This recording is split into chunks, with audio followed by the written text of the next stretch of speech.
Hello, my name is Liza Maria, and today I'm glad to have as a guest Andrew Parris, but this time talking about the I-24 community. And at the end, we're also going to have some questions about the presentation. So, hello, Andrew, and how are you doing today? Hi there. Now, how you doing, Eliza? I'm great. So, now you can start sharing your presentation, Andrew. Sure thing. Sure thing. Let's get this. You might have to editing and share that. There we go. All right, here we go. The Inspired 24. What is it? Who are we? What do we do? Well, the Inspired 24, we're an organization of like-minded space positive people working together to promote to access to space for all. That's kind of a fancy word for saying we're all people who have a dream of going to space or something, a dream about space that we want to fulfill. So that's what we do. Why are we called the Inspired 24? Well, back on September 15th in 2021 at the Inspiration 4 orbital mission launch from the Kennedy Space Center, 24 very inspired Inspiration 4 contestants came together to witness history. We realized this group was a force of nature, so we organized. So that is one of the pictures of part of the group. We were having dinner the night before the launch, and we felt so comfortable with each other because we all share that same kind of dream that we ended up going out, taking a boat out to look at the launch pad, which we didn't know you could do, but we got within about a half mile of the launch pad. But I don't want to show that video because I might get in trouble. So anyway, so the Inspired 24, to date, we have about 190 members from around the world, and we're growing every day. And if and this is our team mosaic that we did a year ago. And if you look real close, you can see it's made up of individuals within our group. It's also the mosaic we sent to the moon aboard Blue Ghost lunar lander recently. So that's one of the things we do within I-24. So we created our website, www.theinspired24.com. Anyway, what do we do? We do a lot of things. Like we hold monthly all hands meetings. So Liza, you come to those all the time. They're great, a great way to share information.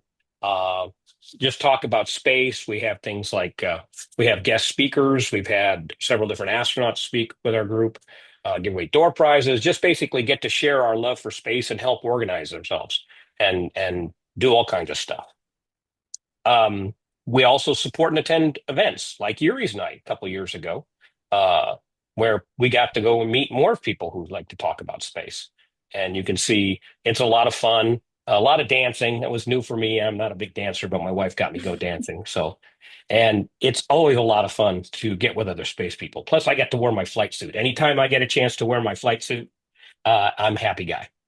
And in fact, there's Sam Proctor signing our I-24 Mosaic banners.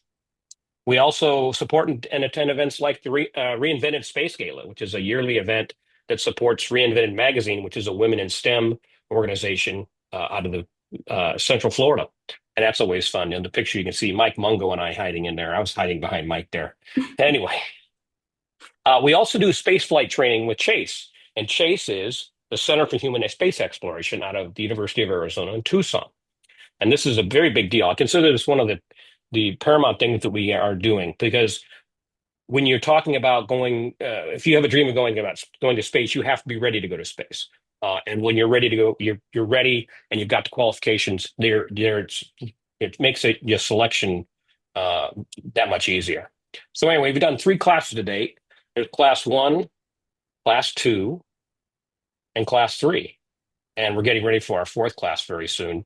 But you can see by the pictures it involves water survival training and pressure suit training, which is always a lot of fun. It's also a great team building experience. We've discovered that that's probably the biggest thing that coming out of this of helping learn to work as a team, solve problems and things like that. And the water survival part is pretty cool. So I'm going to show you some videos here real quick. So this is an example of what we did for the water survival training. The orange suits you're wearing there are called survival suits, but we call them Gumby suits because you look like the old claymation character Gumby from years ago. And they're actually a lot of fun. They are you can't sink in them. They keep you afloat. They're a little clumsy at first, but once you learn how to operate with them, they're a lot of fun. So we'll show you. Oops.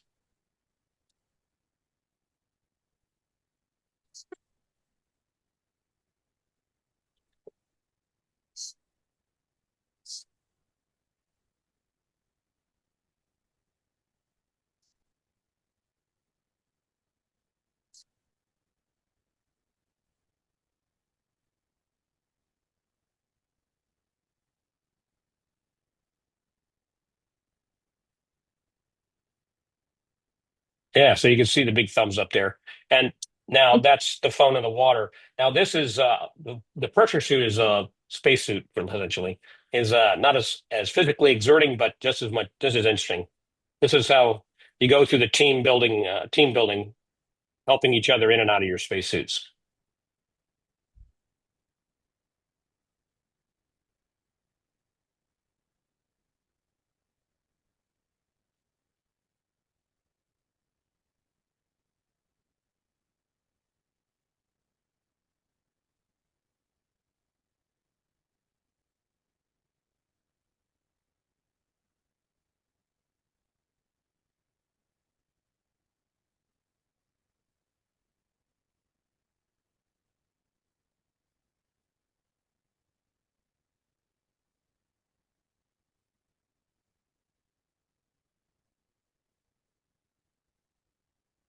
As you can see, it's a like I said, it's a team building experiment. You have to help each other in and out of your don and doff your spacesuits, and it's not complicated. It's just something you have to be very slow and methodical.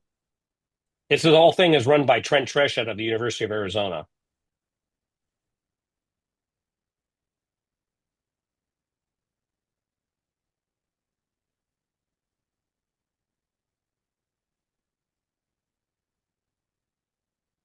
All right.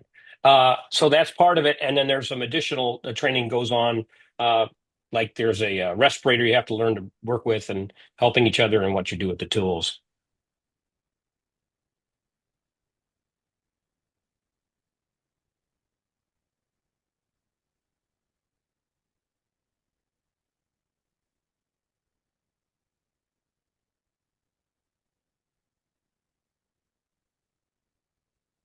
Yeah. So that's learning to work with tools.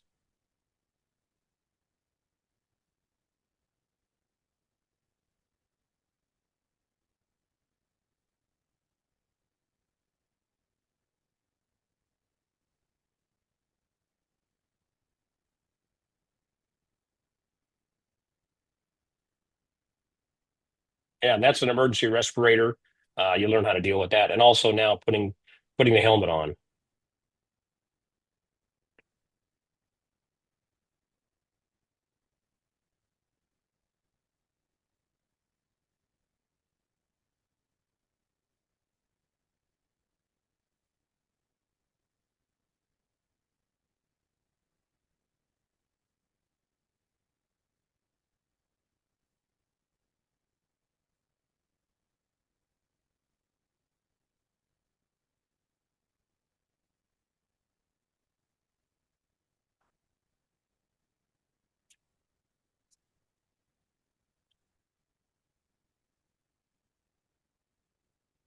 Anyway, that was part of the pressurizing the suit.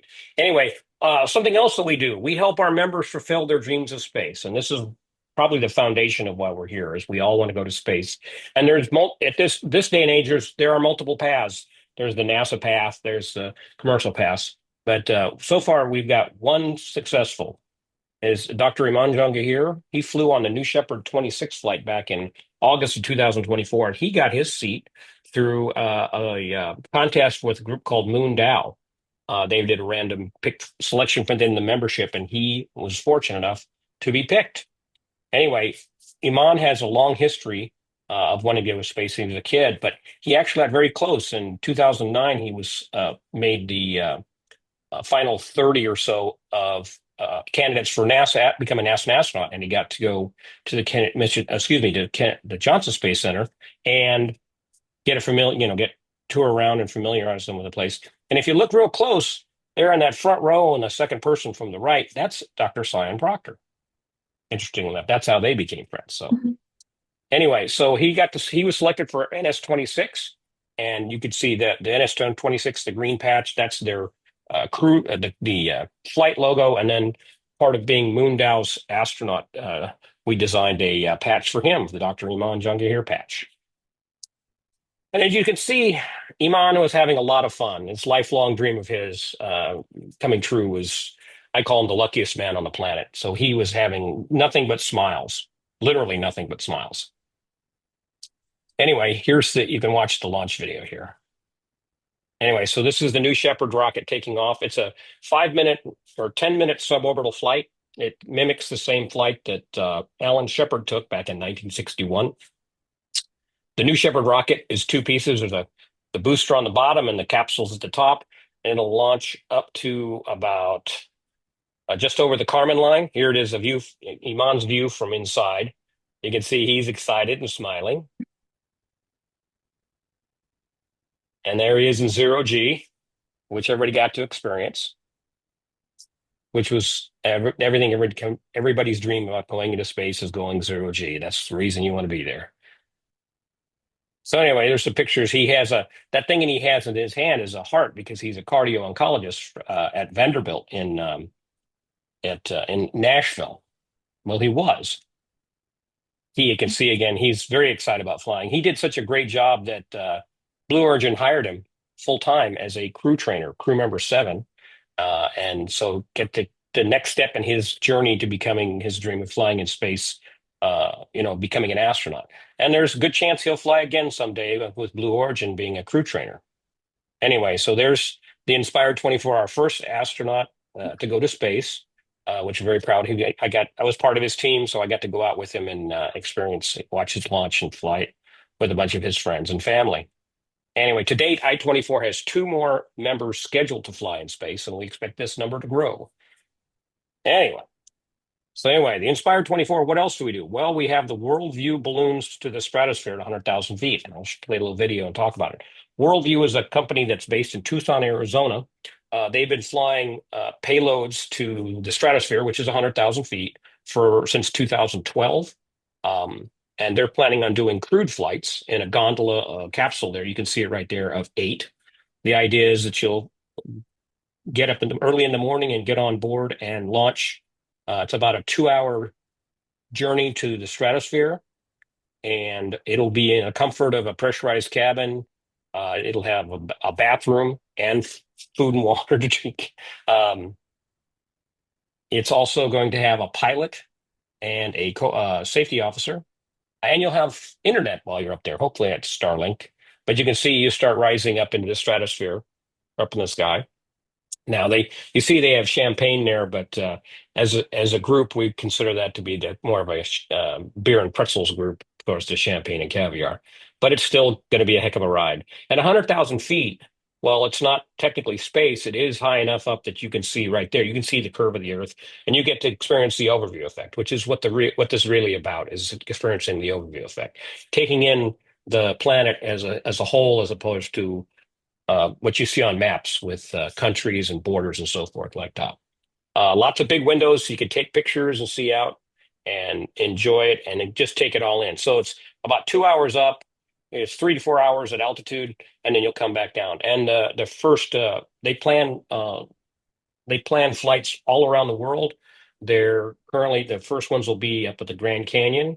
And you can see here when you come back, rather than just coming down as a balloon, you come down in a parachute with the balloons, which is, I'll be honest, I'm looking forward to because I've signed up for it, and it's sure to be an experience I'll never forget. And to date, 22 members of the I-24 team have signed up to fly on Worldview together, and that's one of the big benefits as a group. Worldview sees us as a benefit to flying us as a group because of our diverse membership, and we're very looking forward to that. The other things the Inspire 24 do, we hold STEM networking events. We want to bring people in and help through STEM education, especially women in STEM. We hold virtual Q&As with astronauts for our team members, so our team members can talk to people who've been to space and ask them questions. We had Cyan, we've had Kelly Girardi, we have many more scheduled. We hold team meetups at rocket launches, let's say at Kennedy Space Center and Starbase. And Starbase is getting to be our most popular one because there's so many I-24 members that have lived down there and they spend time down there. We also support and sponsor and support education initiatives. We have several teachers within our group that we've started to do one class at a time, one school at a time, and we're hoping to grow that right now.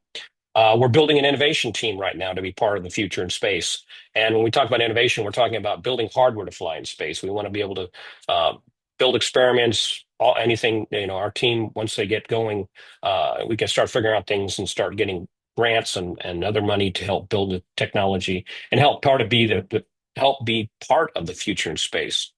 We also support I-24 members' career moves into the aerospace world. Um, we've had, oh, I've lost track of how many we've had, but we have a couple success stories. We have a young woman who was always wanted to be a reporter, and she was a writer, but she never got, had a chance, and so she applied for a job at Florida Today, and now she's a space beat writer for Florida Today, which is that's the most to me just the most amazing part. I spent 12 years or 13 years working at NASA PAO, so I was involved with that stuff, and to see somebody be able to make that move in there. We also have another member who was uh, involved with logistics and supply chain, living up in Wisconsin. And he decided he wanted to go work for SpaceX. So he applied for a job at the Kennedy Space Center and got the job. And now he's been there 3 months now, and he's working on actual flight hardware. In fact, he was back there when the capsule came back from Crew 10 the other day. He was there when the cabin made the capsule came back. So he had to inventory equipment. So there he is in the space program. And like I said, there are other people at various levels and other people trying to get in. So we support that any way we can. What's next? We don't know. It's whatever our team members need from us is what we do. So we're the Inspired 24, like I said. And if you're interested in want to join the Inspired 24, there you go, www.theinspired24.com. And I'll stop sharing. And there we are. How was that? Well, that was a really nice presentation. And in the same time, I'm really glad to be an I-24 member. Yes, we're very happy to have you. So right now we will start with three questions that I have on my Okay. list. So Andrew, how do you see, in your opinion, how do you see the I-24 community in the near future? Any goals for it? Well, yes, obviously we want to grow the community. Like I said, we're at about 190. We're looking forward to our 200th member. Yeah, and just continuing to grow the community and make connections within the community. Um, we we find that people that come to us uh, obviously already have a great interest in the space program, whether they're young like yourself or older in their careers, and they generally are looking for some outlet to help either in their job or something to get involved with. So we've got a leadership team now of 9 people that come from every walk of life, and it's immediately amazing what we can do. And as a side note, we are self-funded. We do have a 501(c)(3), but we found that kind of constricting to what we were trying to do, and we decided a club model was a little better. Even though, like I said, we're self-funded, we take on challenges as we see as they come at us, and we've just been very fortunate in many ways.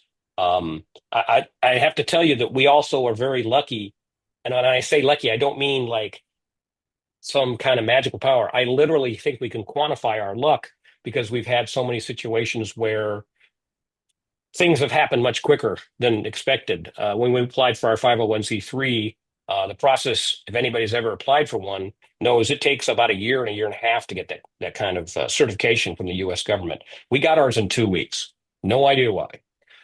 When we set up our donations. You can donate to I-24.